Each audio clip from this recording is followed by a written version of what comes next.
joining us, Anupriya. I am Ahira and I'm a volunteer at Advanced Healthcare Foundation. This interview is a part of the youth media of the Adolescents Club, and today we will be discussing your journey with scoliosis. So let's start. Let's start with the most basic question, Anupriya. How has your journey been? Like your personal journey with scoliosis? What are the ups and downs with it? My association with scoliosis, or when I was diagnosed with scoliosis, was when I was in third or fourth. And at that age, for a young child to understand what it is and how it affects the person, it's very different and it's something that's not even heard about in the society. So for that, a child to experience that and then able to cope up with that is very difficult. So for me, personally, the first few years were very down. And then my friends, some of them supported me, but there were always those negative elements around me who were like bullying me or, said some comments that I don't prefer to use.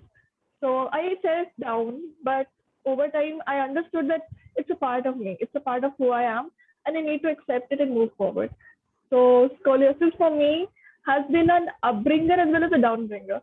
So it actually depends on how a person interprets that as the individual psyche interprets it. So I would go with that.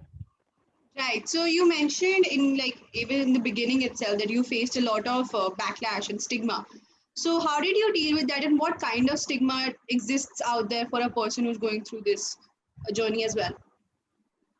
Now that I look back at my experience, I feel that stigma is nothing but having no knowledge about the subject and ignorance about the subject.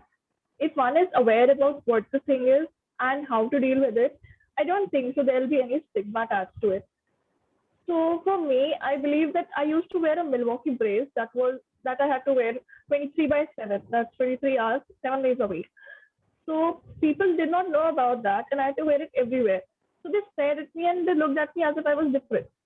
But then I came to realize that it's because they see me as different that they are staring at me. So I think that if they were aware about what the problem is and how it is treated, I don't think so they would stare at me as they do now. Not only that, but for me as a kid, it was very difficult to process this.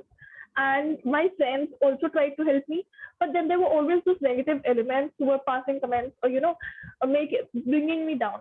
But I knew that it was because I was different that they were attacking me. So over time, I came to realize that and accepted it. So that's about it. Right. So I think you suggested self-acceptance is the key to like everything. So you talked about self-acceptance. I think this is where I ask you, what's your main mantra for this journey and for this part? Well, actually, there are two mantras that I keep. First is we don't know what tomorrow brings. Tomorrow is the greatest mystery. So always trust in tomorrow. And second point is take it one step at a time. If you look for too much ahead, you miss out the presence of today. So That's that are the great. two That's mantras that actually I've taken. extremely inspiring. So, after everything that you've been through, starting from your childhood, coming up until here, and how do you deal with the changes that your life must have undergone? Is it like a normal teenage thing, or is it something which is more complex? So how does that work? Well, I'll tell you this, and this is something that's actually very factual. No teenage is normal. We all have different teenage. That's true. So we don't have a normal teenage. So my teenage is also like that. Like I have extreme temper tantrums sometimes. Then I had that. But how my teenage was different, that I was a bit restricted in activities. That I was like before I was diagnosed, I was an ardent karate fan, and I used to do a lot of karate. But I was taken off the school team. I had to leave it because I couldn't do a lot of rigorous activities. My back muscles were not that strong that they could support it. So that way I was, brought down. But in the same time, it opened up my gate to writing, something Hmm. that's an integral part of who I am today. So in that case, it was a change. Then another change was that I have different clothes than others. Like, and I cannot put too much fitting clothes because they don't come properly. So I have a bit of a loose clothes. Then it also impacted on how I have my diet. Then medications are there. So there are quite a few aspects that it impacted. but then it's all been for the better. So So now you've like gotten used to the entire process. Right. definitely. So, you talked about ignorance, you talked about being treated differently.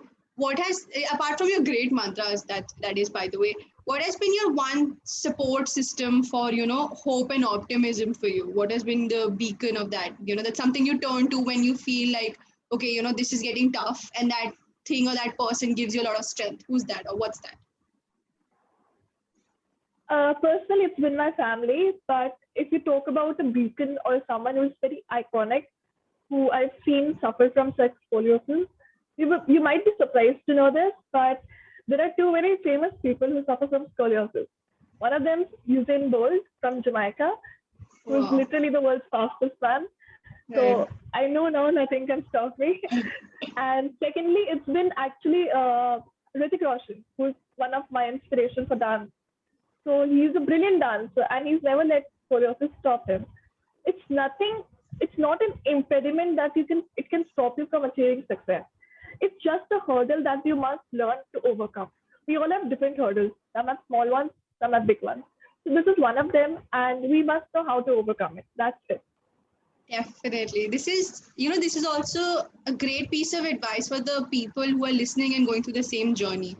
So, on that note and on this particular stance, would you like to say something more to them? You would like to give a message out for people who are undergoing the same journey or who just started with the journey? What would you like to convey to them?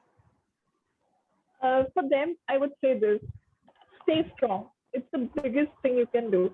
Your inner strength is way more than you realize it. So stay strong and always feel free to talk about what you feel. Holding it all inside does not help.